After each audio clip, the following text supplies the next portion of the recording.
What's going on, guys? I'm back again with another video, and this video right here kind of caught my eye because simple because of the title, and we're gonna check it out and see what's going on.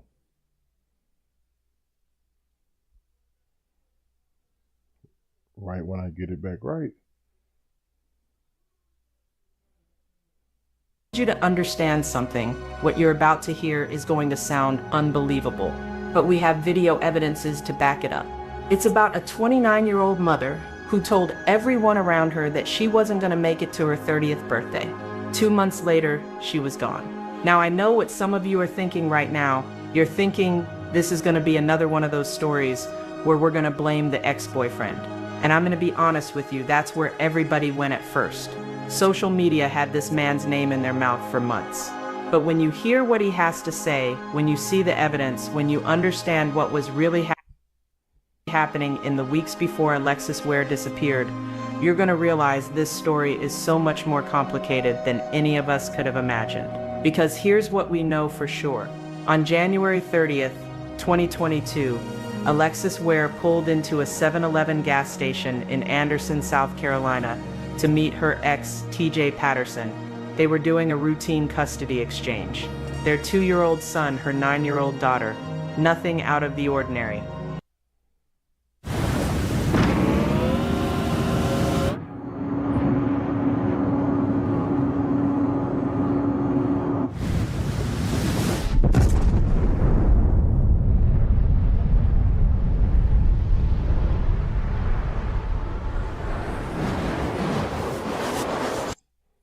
But when they left that gas station, when Alexis got to a red light and was supposed to follow TJ to his mother's house, she did something nobody expected. She drove around his car, sped off into the night, and nobody has seen Alexis Ware since. Her car was found 3 days later, abandoned on a dirt road in McCormick County. Her phone was inside. Her purse was inside. Her ID, her belongings, a bag of clothes, everything was there. And outside the car, lying in the grass, was the black hair bonnet she'd been wearing that night. But Alexis, she was gone. Now that's the basic story that was reported. But what the news didn't tell you, what most people don't know, is what Alexis was saying in the days before she disappeared, what she was doing, and who she was running from. Let me introduce you to Alexis Ware, because you need to understand who this woman really was before everything changed. Alexis was 29 years old, a mother of 2 beautiful children. And when I say she was about her business, I mean this woman was a go-getter. She was a hairstylist, working from her home studio. She was a makeup artist, and she had started building a pretty significant following on social media. We're talking Instagram model type content. She was cultivating her brand, and she saw an opportunity to really make something of herself.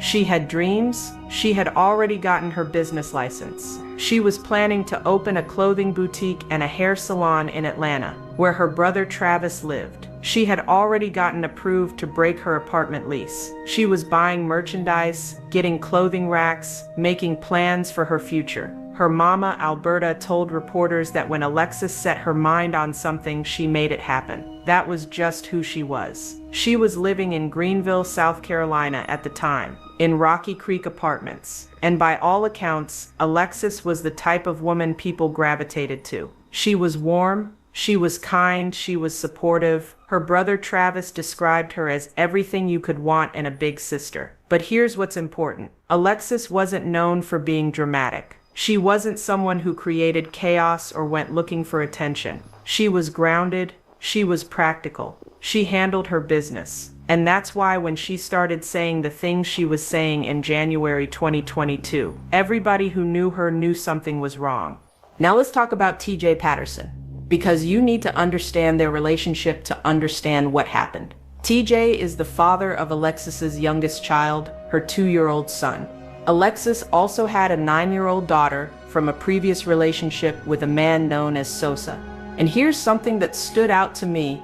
Alexis had managed to maintain good relationships with both of her children's fathers. She understood that her kids needed stability.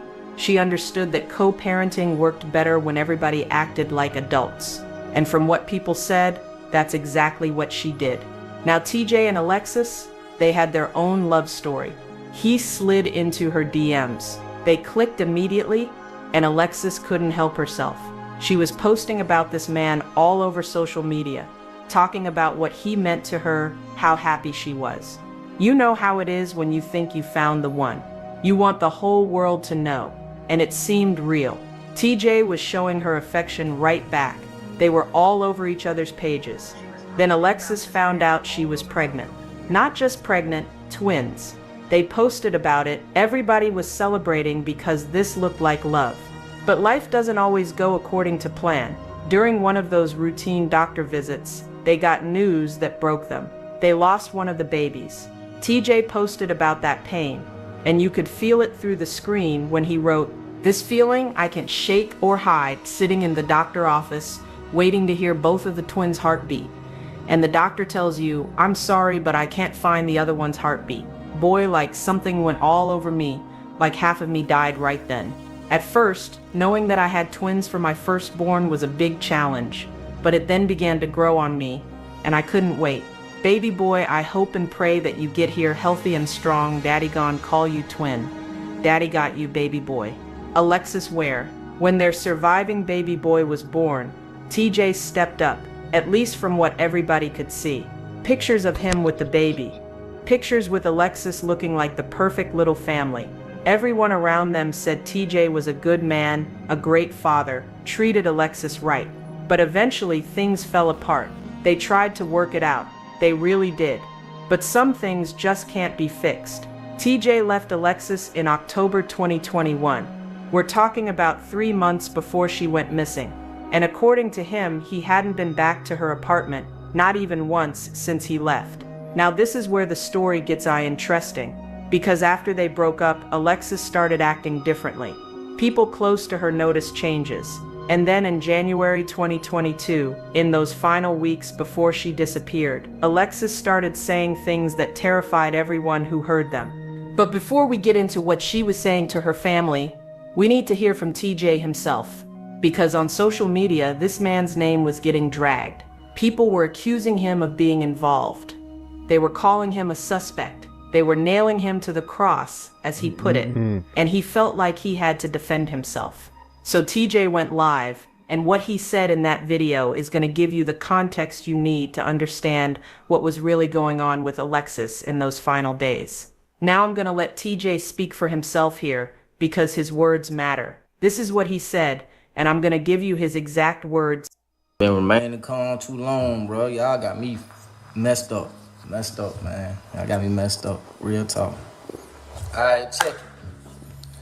Why y'all out there slandering my name, saying I'm a suspect, all this? I done heard everything in the brook, man. I'm talking about, y'all done nailed me to the cross. Y'all got me messed up, bro. I'm not one of them. But check it though. So, I'm gonna run this thing all the way back before Lex went missing.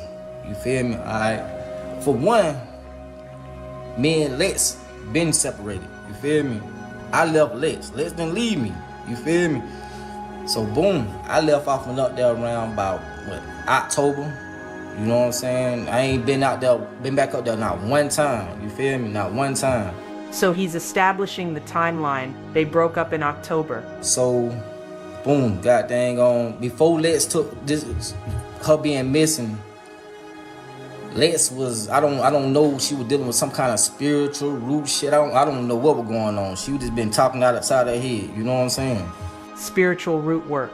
Now hold on to that, because we're gonna come back to that. But first, TJ tells us about a phone call he got from Alexis. And this phone call, this is where everything starts to make sense in the most disturbing way possible.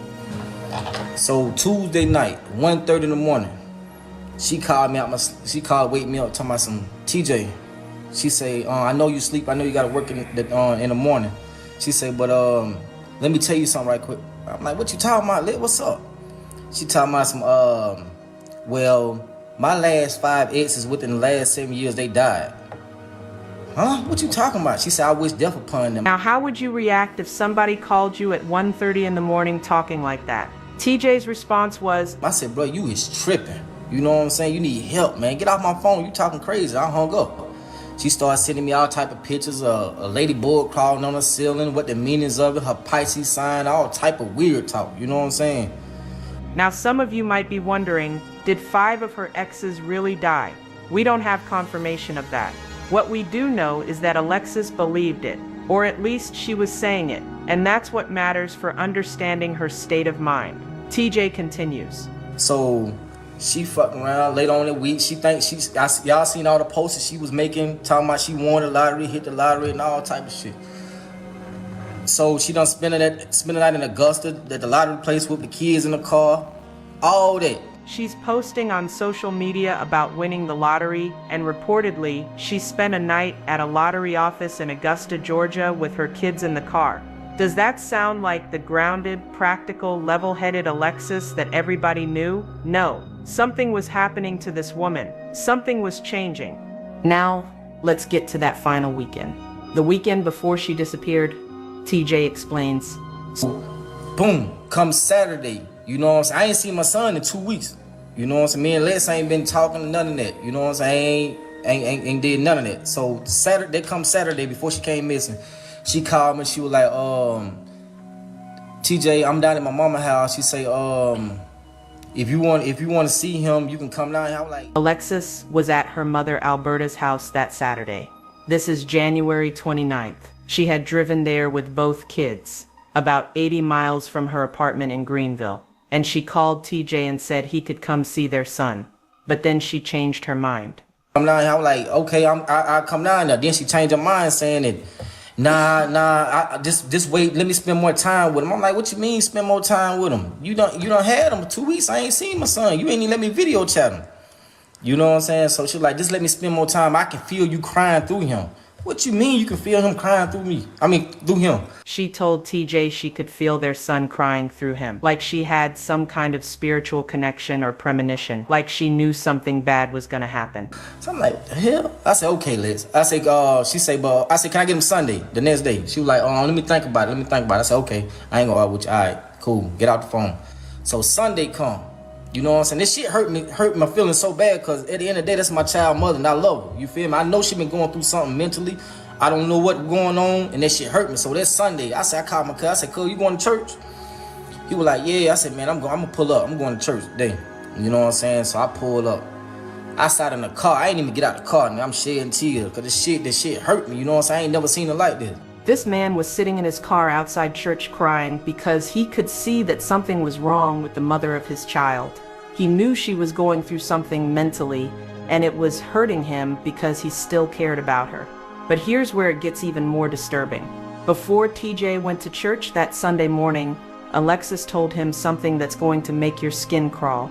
Now, mind me now, that before I went to church, Lex didn't even want me to go to church. She kept on saying, TJ, don't go to church. I keep seeing you dying in oncoming traffic like a car gonna hit you head on. She was having visions of him being taken out in a head-on collision. Wow. She begged him not to go to church because she kept seeing him being hit by a car. She saw me a car crash, which I got in my inbox, or somebody got killed on a head-on car crash. She sent him a message about somebody who got taken out in a head-on car crash. She was trying to warn him, or maybe, and this is what's so chilling, maybe she was trying to tell him that she had done something, that she had put something on him, that whatever she was involved in spiritually was targeting him next. But TJ's response shows you the kind of person he is. Yes, I'm like, Lex, man, listen, one thing about it, you can't stop death.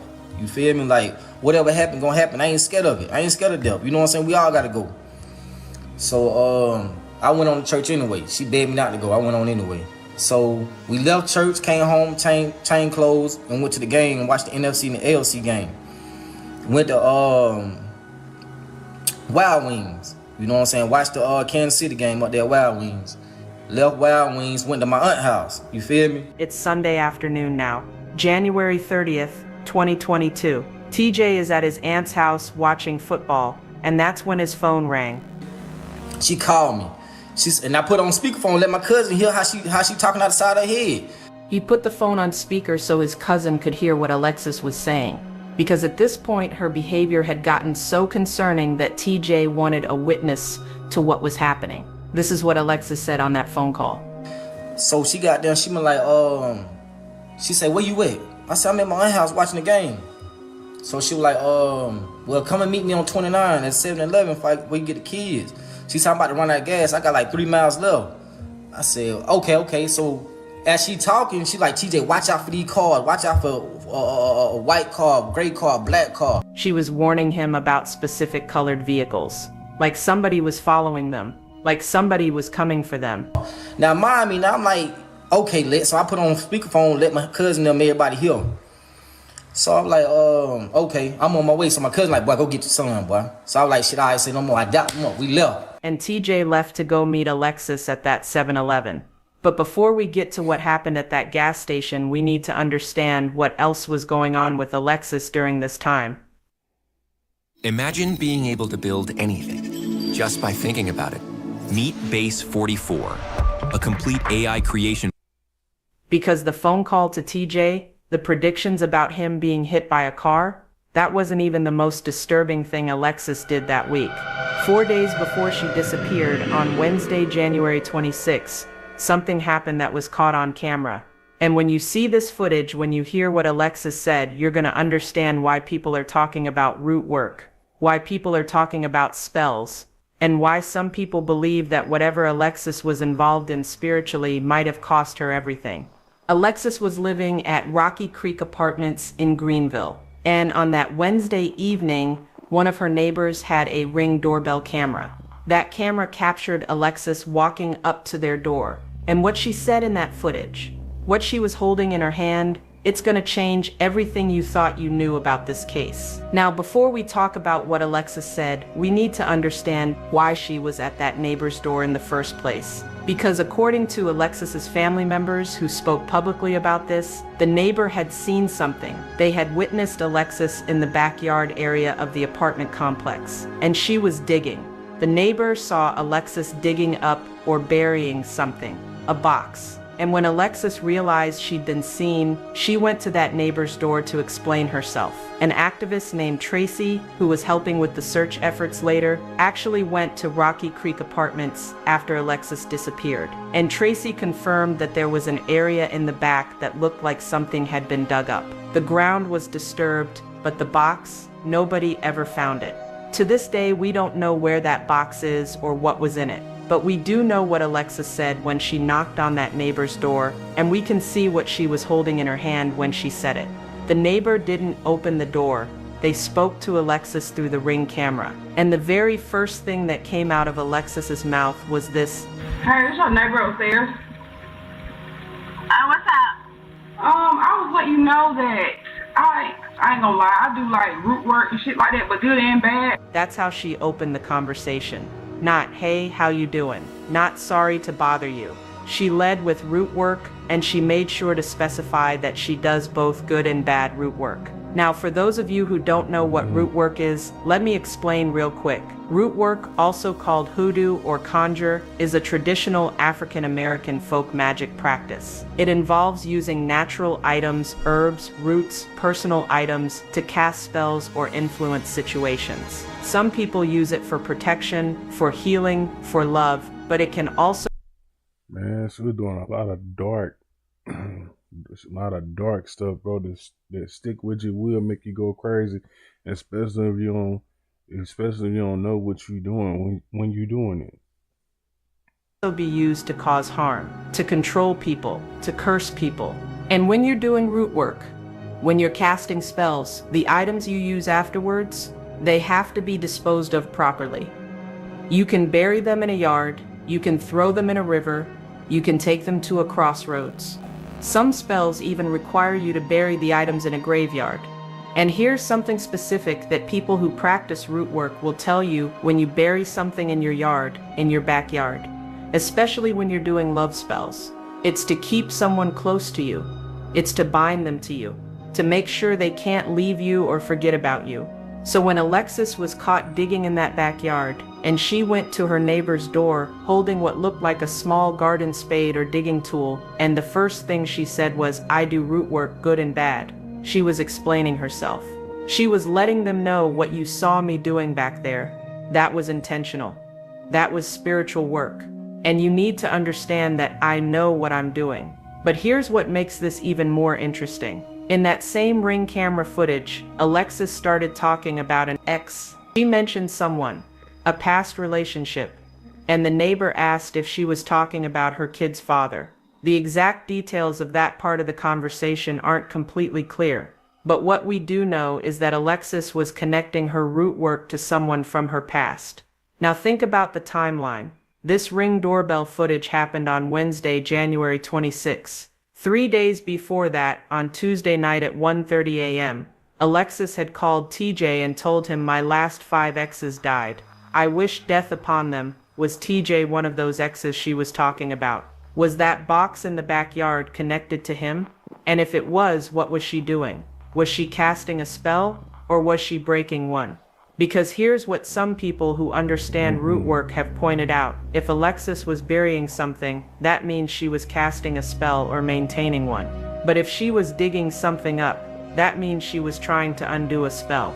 She was trying to break whatever she had put in motion. Remember what TJ said? Alexis called him on Sunday morning and told him she kept seeing him in a head-on car crash. She begged him not to go to church. She was terrified something was going to happen to him. What if Alexis had cast a death spell on TJ, buried it in that backyard, and then realized what she had done? What if she was trying to dig it up to save him? And what if, by doing that, she broke some kind of spiritual rule? What if she opened herself up to something she couldn't control? Now, I'm not here to tell you what to believe. To me, man, I ain't gonna lie to you. That's what I believe she did. Spiritually. But what I am telling you is that Alexis believed it. She believed in what she was doing. And whatever was happening to her, whether it was spiritual or psychological or both, it was real to her. And it was terrifying her. Let's go back to that final weekend at her mama's house, because we need to understand what Alexis was telling her family. Alexis arrived at her mother Alberta's house on Friday, January 28, with both of her children. She fed the kids and then went to sleep. Nothing seemed unusual that first night, but on Saturday, January 29th, things started to get concerning. Alberta noticed that Alexis wasn't acting like herself. She was scared. She was anxious. And then Alexis started telling her mother things that Alberta will never forget. Someone had been calling Alexis's phone all day, a number she didn't recognize, a number she had blocked, but somehow the calls kept getting through. Alexis showed her mother the phone. She showed her the blocked number list. The number was right there, blocked, but it was still calling, still getting through. And when Alberta asked her daughter who it was, Alexis said something chilling. She called the person the devil, not a name, not this guy I know, or someone from my past. She said the devil was calling her phone. Now, Alberta also mentioned that recently Alexis had gotten really into astrology. She was reading about her zodiac sign, about Pisces, about predictions and spiritual meanings. She was telling people to pay attention to certain things, like the road, like certain colors. She was talking about seeing things that were going to happen in the future. But on that Saturday at her mama's house, Alexis wasn't just reading horoscopes. She was terrified.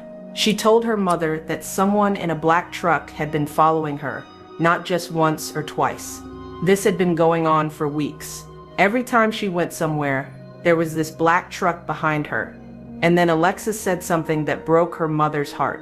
She started crying, and through her tears, she kept saying, "I'm not gonna see my 30th birthday. I know I'm not gonna make it to my birthday." Her 30th birthday was coming up in March, just 2 months away. And Alexis was convinced she wasn't gonna live to see it. Alberta didn't know what to do. She didn't know if her daughter was having some kind of breakdown, if someone was really threatening her, or what was happening. But she knew her baby was scared. She knew something was wrong. The next day, Sunday, January 30th, Alexis got ready to leave. She was gonna drive back to Greenville with the kids. But Alberta didn't want her to go. After everything Alexis had said the night before, after seeing how scared she was, Alberta begged her to stay. At first, Alexis agreed. She said she would stay, but then she changed her mind. She told her mother she was okay. She got dressed, did her hair and makeup, and said she was heading home. Alberta watched her daughter leave around noon. And according to what Alberta told the media later, Alexis told her she was exhausted and was going straight home to take a nap. At 3 p.m. that afternoon, Alberta called Alexis on FaceTime to check on her. And Alexis answered right away. She was in her bed, just like she said she would be. She told her mother she was taking a nap and would call her back when she got up. But here's what happened next, and this detail is crucial. According to reports, after that FaceTime call, Alexis saw something outside her apartment that terrified her. There was a black truck outside, the same black truck she'd been telling people was following her. And there was someone inside it. Alexis called the police. We don't know exactly what happened when the police came, if they actually spoke to her or just drove by the area. But what we do know is that after the police left, Alexis made a decision. She got her kids, she got in her car, and she left her apartment. A few hours later, she called TJ and asked him to meet her at the 7-Eleven so she could give him the children. Now let's get back to TJ's account of what happened at that gas station. Because his description of how Alexis was acting, what she was saying, it's going to show you just how afraid this woman was. TJ pulls up to the 7-Eleven on Highway 29 in Anderson, South Carolina. It's about 7:30 p.m. on Sunday, January 30th. So I was like, shit, I ain't say no more. I doubt them up. We left. I pull up at 7-Eleven. You know what I'm saying? She's sitting at the gas pump. I get out, go in the car. Go in the stove. I pump 35 in her gas tank, and I put 20 in mine. So the first thing TJ does is put gas in both of their vehicles. Alexis had told him she was running out of gas. I come back in, come back out, get my son out the car. You know what I'm saying? She asked me, could Naomi go with me, her daughter? I was like, yeah, she can go. So I was like, this is important. TJ was expecting to just pick up his son. That was the plan. But when he got there, Alexis asked if her daughter Naomi could go with him too. She said, okay. She said, TJ, watch out for this car. She kept pointing at cars, like white car, black car, gray car. She said, watch out for these cars. She was pointing at specific cars in the gas station parking lot, telling him to watch out for them, like they were being watched. And then she said something even stranger. She said, matter of fact, don't stop at no red lights. So I'm like, man, what you mean? I said, babe, you need help. You need to get some help. So I'm like, she was like, she know, TJ, I'm telling you. And then she did something that TJ says he'll never forget. Telling you. She's like, give me a hug. Hug me. So I hugged her, you know what I'm saying? The hug didn't feel right. Something wasn't right. The kids, he had his son and Naomi in his car, and he needed to get them home. When you have the perfect response in your head, but your fingers just can't keep up. We've all been there. Typing, deleting, retyping. So this is what happened. So I got there and hugged, got in the car, and I pulled off. For y'all, the one that's in Anderson, I turn on Amity Road. As I passed Welfare Church, I barely passed Welfare Church. And she got dang on, she sped around me, bus right going out Anderson Belton Highway. So I just started calling. I'm like, where the hell she going? She supposed to been following me to my mom's house, but she said she was going to her mama's house. So I'm like, damn, when I started calling, I called about 3 times. She cut the phone off. So I go to the house, you feel me? I'm going to the house. So goddamn on, I call her mama. I'm like, man, you talk to Liz? She supposed to be coming down there. She was like, nah, I ain't talk to her. She said, so she like, I like, man, she got the phone off. I got the kids. You feel me? So I'm like, she say, okay, I'm finna call her now. So she started calling on Facebook. Calling. I ain't getting no response. We hear nothing else no more. I ain't hear nothing else. You feel me? Now here's what the surveillance footage from that 7-Eleven showed. The camera's DID capture Alexis pulling up in her red 2019 Honda Accord. They DID show her interacting with TJ. But here's the problem. A big tractor trailer pulled into the gas station right when they were doing the exchange. It blocked the camera's view of the most important moments. So we can't see her putting the kids in TJ's car. We can't see their final conversation. We can see them there, but we can't see everything that happened. And then they both left in their separate vehicles. After Alexis sped away from TJ, her car was spotted on surveillance at an apartment complex in Anderson, not Rocky Creek Apartments where she lived. A different apartment complex. And according to investigators, Alexis had no known connection to this place. Nobody could explain why her car would be there. The car was seen there multiple times that night, but you can't make out who's driving. Then highway cameras picked up her red Honda Accord traveling toward Augusta, Georgia, and then coming back to South Carolina. But the footage wasn't clear enough to confirm if Alexis was the one driving, And then, nothing. The car disappeared. For the next 2 days, Alexis's family kept calling her phone, kept trying to reach her, but everything went to voicemail. Alexis always answered her phone. That was one thing everybody said about her. No matter what time, no matter what day, if you called Alexis, she picked up. Her cousin Kayla said she always answers. Like, even if I call at 3 in the morning, she always picks up the phone. But now, silence. On Monday, January 31st, Alexis was supposed to have an appointment at the lottery office in Augusta, Georgia. She had lottery tickets she was planning to take there, but she never showed up. By Tuesday, February 1st, the family knew something was seriously wrong. Alexis's sister called the Anderson County Sheriff's Office and filed a missing persons report. And the next day, February 2nd, they got the call that would confirm their worst fears. A man in McCormick County, South Carolina, had called the police about an abandoned car on the side of a dirt road. A red Honda Accord. South Carolina plates. When police ran the plates, they realized whose car it was. It was Alexis's. McCormick County is about 50 miles from Anderson, about an hour's drive, and the car wasn't on a main road. It was on a dirt road, a remote, rural, heavily wooded area. The kind of place you don't just stumble across. You have to know where you're going for you to end up there. When investigators got to the car and looked inside, here's what they found. Alexis's cell phone, her purse with her ID inside, a bag of clothes in the trunk, her daughter's cell phone, everything she would need to survive, to identify herself, to function in the world, was sitting in that car. But Alexis wasn't there. And outside the car, lying in the grass nearby, was the black hair bonnet she'd been wearing at the 7-Eleven that night. Now think about that for a second. Hair bonnets don't just fall off, they stay on your head. They're meant to protect your hair while you sleep, while you move around. For that bonnet to be on the ground, outside the car, something had to happen. Either Alexis took it off in a hurry, or there was some kind of struggle, some kind of situation that caused it to come off her head. Alexis's mother, Alberta, said it herself in an interview. When she was at the gas station, that was on her head. So if it came off, the first instinct that you would do as a woman is pick it up and put it back on. That right there is enough to say that there had to be some kind of scuffle to take place. Law enforcement immediately started searching the area. They brought in search teams. They brought in helicopters. They brought in cadaver dogs.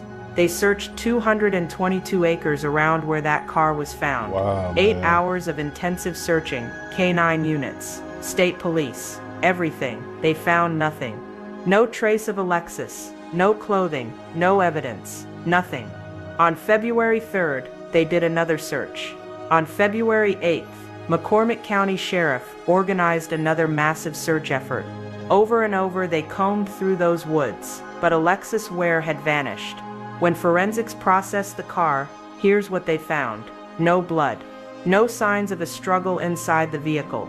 The only fingerprints in the car belonged to Alexis. Nobody else, but the car was covered in mud, like it had been driven through rough terrain to get to that location. So what happened? How did Alexis's car end up on that remote dirt road with all of her belongings inside, but Alexis herself was nowhere to be found? The family started doing everything they could to find her. They organized search parties, they put up billboards, they went on the news, they created social media pages. The Black and Missing Foundation donated billboard space. A $5,000 reward was offered through Crime Stoppers for any information. And while the family was out there searching, while they were begging for answers, social media had already made up its mind about who was responsible. Everybody was pointing at TJ Patterson. He was the last person to see her. He was her ex. He was the father of her child. And in cases like this, it's always the ex, right? People were digging into his background. They were analyzing every word he said.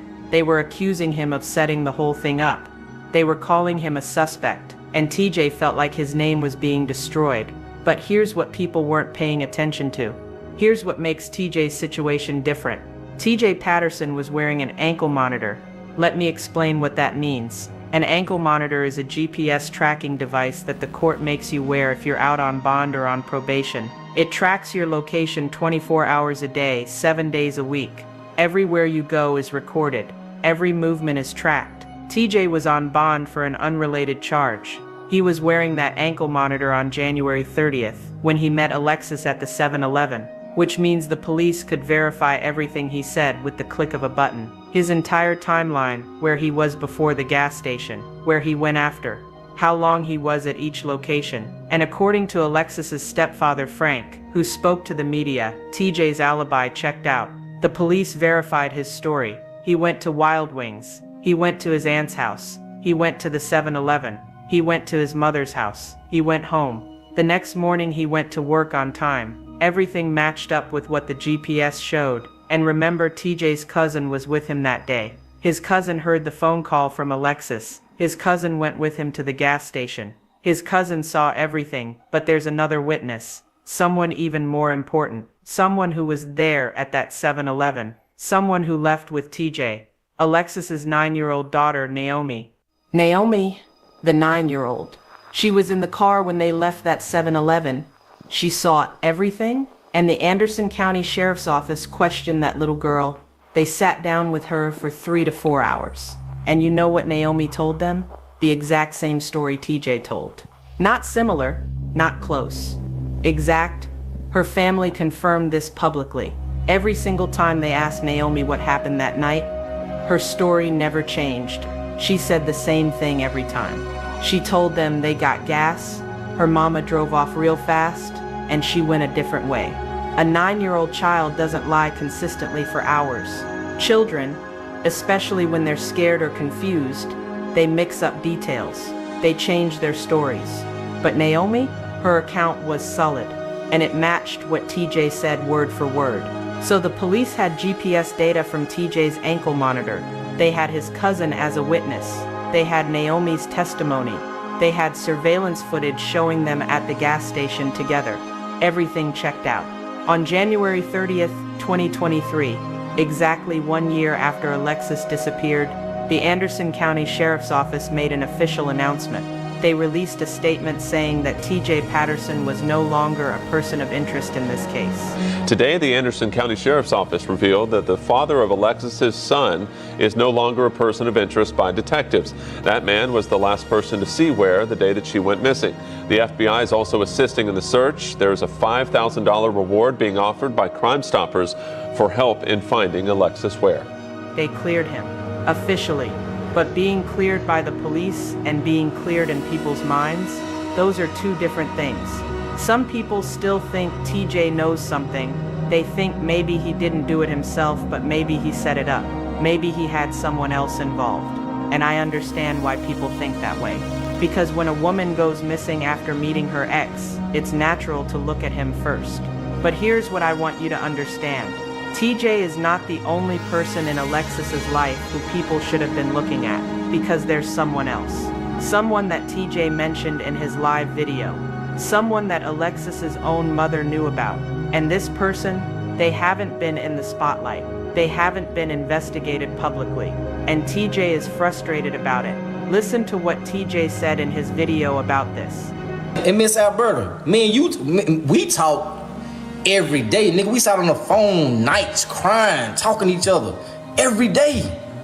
You know I wasn't no suspect off top, nigga. Let's keep this shit a band. Let's keep this shit a band. Like, let's go ahead and tell, when I was locked up during my time, what about that dude Lex was messing with, having an affair with? What about that? Ain't nobody speaking on that, is it? That's who was obsessed with her. Y'all seen the messages? She sent me the message. Tell me don't send it out. Don't send it out to nobody. Don't know. Nigga, I'm tired of motherfucker bashing my name. I'm sending everybody I know. Wait, hold on. Let me make sure you caught that. TJ is saying that when he was locked up, when he was in jail, Alexis was involved with another man. And this man was obsessed with her. And she was having a fight with him. Some kind of conflict. Some kind of situation. And TJ says that Alexis's mother, Alberta, Kay, knows about this man. He's been asking her about it. You know what I'm saying? Come on, bro. She know whatever Lex had got going on, bro. If anybody knows, she know. I ain't had nothing to do with nothing. Period. You know what I'm saying? I kept questioning her. Damn, Miss Alberta, but she talking to another dude? I mean, it gotta be. You know what I'm saying? Is this a plot, a setup, or something? I mean, what is it? You know what I'm saying? Like, what's going on? So I finally kept drilling her. So one day, last Monday? Last Monday, she sent me the message. She said, "Oh, it hit me like a lightning bolt." Yeah, she was messing. I didn't want to be the one to tell you. Yeah, she was having an affair with this dude. Come on, man. But y'all got there. But you already know what's going on. But you just not telling the police this shit. And here it is almost a month later. What type of shit that is, bro? What type of shit that is? You want to invest for your kids but don't know where to start? Fabric by Gerber Life offers a kids investment account that's perfect for busy. Come on, man, keep that shit a band, nigga. He's saying Alberta knows what's going on with this man, but she's not telling the police. A month after Alexis disappeared, and this information hasn't been given to investigators. Now, we don't know who this man is. We don't have a name. We don't have confirmation from Alberta herself about this because she hasn't spoken publicly about it. But TJ is saying on camera for everyone to see that there is another person who needs to be looked at. Someone who was obsessed with Alexis, and people in the community have been talking about this too. In the comments on videos about this case, people have mentioned a few possibilities. Some people say it was a club promoter. Some people say it was someone connected to law enforcement. There's been talk about a married man, but nothing has been confirmed. Nothing has been investigated publicly, and that is what's frustrating about this case. Because if there's someone out there who was obsessed with Alexis, who she was afraid of, who she might have been calling the devil on her phone, who might have been driving that black truck following her, shouldn't we be trying to find out who that is? Could this be the person Alexis was running from when she sped away from TJ at that red light? Could this be the person she was trying to protect her children from by making sure they were safely with their father before she disappeared? We don't know, because nobody is talking about it. Nobody is investigating it publicly, and that's a problem. Another strange thing that happened, Alberta started receiving messages from someone claiming to know where Alexis was. These messages started coming in on social media out of nowhere from an unknown person. They claimed to have information about Alexis's whereabouts, but then it got darker. One of the messages said Alberta should just go ahead and plan her daughter's funeral, and someone tried to extort money from the family. They asked for $200 in exchange for Alexis's safe return. The family gave all this information to the Anderson County Sheriff's Office, This is crazy. but they couldn't determine if it was a cruel hoax or if there was any truth to it. Most likely, it was someone trying to take advantage of a grieving family's desperation. So where does that leave us? 3 years later, what do we actually know about what happened to Alexis Ware? Here's what we know for certain. Alexis was going through something in those final weeks. Whether it was spiritual, psychological, or both. Something was happening to her that changed her behavior dramatically. She was saying things about death, about predictions, about seeing the future. She was practicing root work. She was burying things in her backyard. She was terrified of someone or something. She told multiple people she wasn't going to live to see her 30th birthday.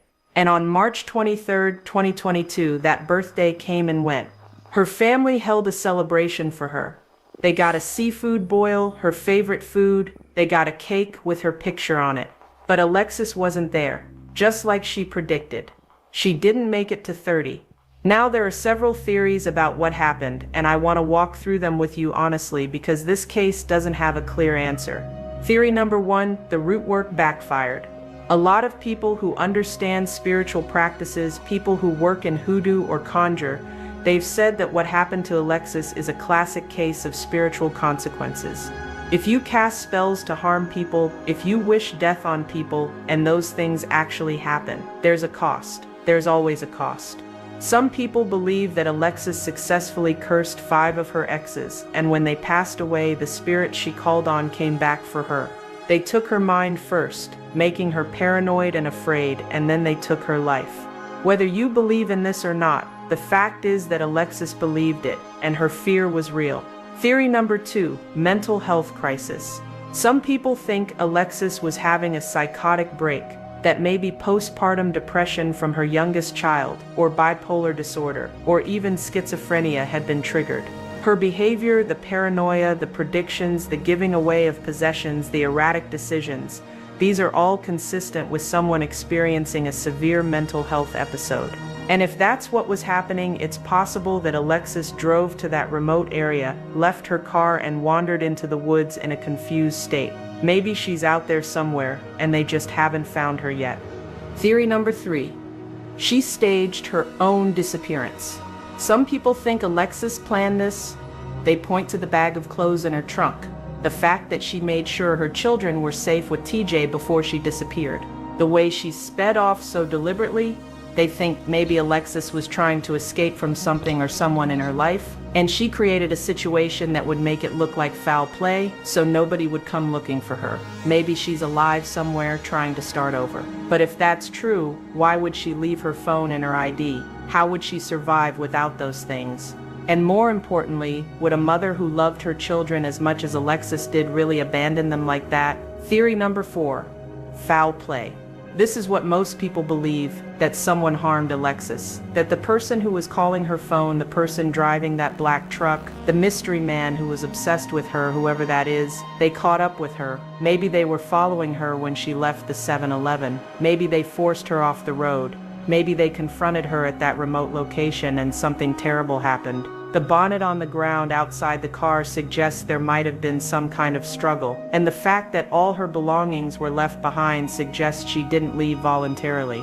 I don't know which theory is correct. None of us do, but what I do know is this: Alexis Ware was afraid. She told people she was afraid. She said someone was following her. She said someone was calling her. She said she was in danger, and now she's gone. And 3 years later, as of 2025, her family is still fighting for answers. On January 30th, 2025, the 3-year anniversary of Alexis's disappearance, her family did something powerful. They presented a proposed bill to the Greenville County Legislative Delegation. They're calling it the Alexis Ware Act to enhance missing person investigations. Here's what this bill would do. It would allow families of missing persons to request that SELD, the South Carolina Law Enforcement Division, take over an investigation if it remains unresolved after 12 months. Right now, SELD can only get involved if the local police department invites them in. And when Alexis's mother, Alberta, reached out to SELD asking for help, they told her we have to be invited in by the investigating agency. The Anderson County Sheriff's Office has been leading this investigation for 3 years, and while they say they've been working hard on the case, that they've followed every lead, that multiple agencies including SELD, the FBI, the Attorney General's Office, and Homeland Security are all aware of the case details, the fact remains Alexis has not been found. There have been no arrests. There have been no major breaks in the case. So the family is pushing for this law that would give them the ability to ask for state-level resources after a year of local investigation. Bruce Wilson, a family friend and advocate who presented the bill, said, "The Alexis Ware Act was born out of a desire to address gaps in our current system and to provide families like Alexis's with hope, resources, and the support they deserve." Alberta wrote a statement that was read at the legislative meeting. She said, "I implore you to consider the profound impact that this legislation could have on families like mine, who are left in limbo without the ability to swiftly and effectively pursue justice for our missing loved ones. The impact of Alexis's disappearance is not limited to our family alone. Her children are suffering immensely, grappling with the absence of their mother and the unanswered questions that haunt us all." The bill hasn't been sponsored by any lawmaker yet, which means it can't move forward to become law. But the family isn't giving up. They're continuing to push for this legislation, not just for Alexis, but for every family in South Carolina who might find themselves in the same nightmare situation. Because here's what people need to understand. Alexis Ware isn't just a story. She's not just a mystery. She's a mother. She's a daughter. She's a sister. She's a friend. And she has 2 children who go to bed every single night, not knowing where their mama is. Her oldest daughter, Naomi, the 9-year-old who was there that night, she's 12 years old now. She's growing up without her mother, and according to Alberta, Naomi refuses to accept that her mama is gone. She tells her grandmother, when she come back, Gigi, you can't let her leave here. Just lock her up and make her stay here for about a year. That little girl still believes her mother is coming home. That's the kind of hope that children hold on to. That's the kind of faith that keeps a family going when everything else seems hopeless. And Alexis's son, he was only 2 years old when his mother disappeared. He's 5 now. He's growing up not really remembering her, not knowing her voice, her laugh, the way she used to hold him. Alberta is raising both of these children, and every single day she has to look at her grandchildren and not have answers for them. She has to see Alexis in their faces and wonder what happened to her baby. So where is Alexis? Where? Is she out there somewhere, alive, unable to come home? Did something happen to her in those woods in McCormick County? Is she still on that property that was never fully searched? Did the spiritual forces she was dealing with take her somewhere beyond our understanding? Did someone harm her and hide what they did? Somebody knows something. In a case like this, there's always someone who knows more than they're saying. Maybe it's the mystery man who was obsessed with her. Maybe it's someone who saw something that night and was too scared to come forward. Maybe it's someone who heard something, who knows something. Maybe so. This right here is one crazy story, but I think I seen someone put a second part on here. Let me see. Can I find it?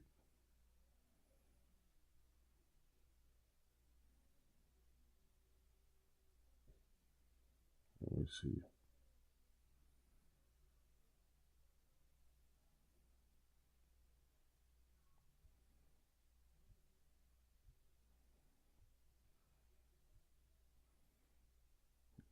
And listen, man, if y'all haven't subscribed, man, go subscribe to the channel, man.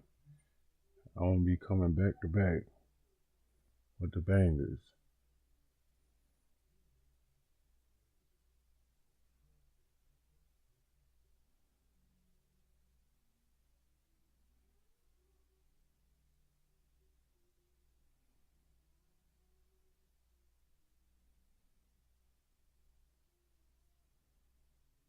I thought I seen somebody put a second part on there, new evidence. That's what I thought I seen.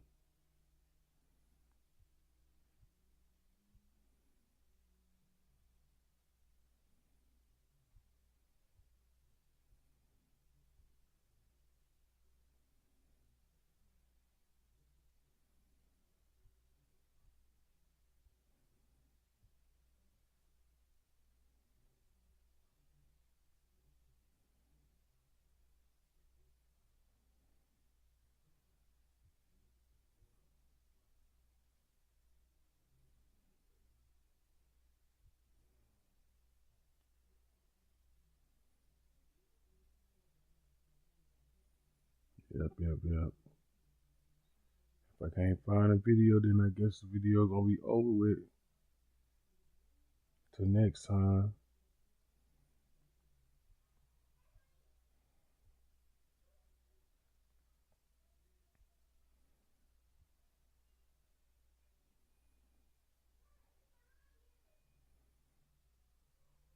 Yep, man.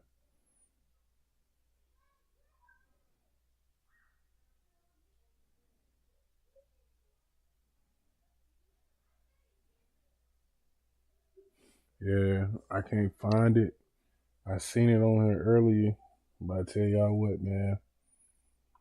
If you have not subscribed to the channel, man, go subscribe for me, man. It's free. And y'all just catch me in the next one. Peace.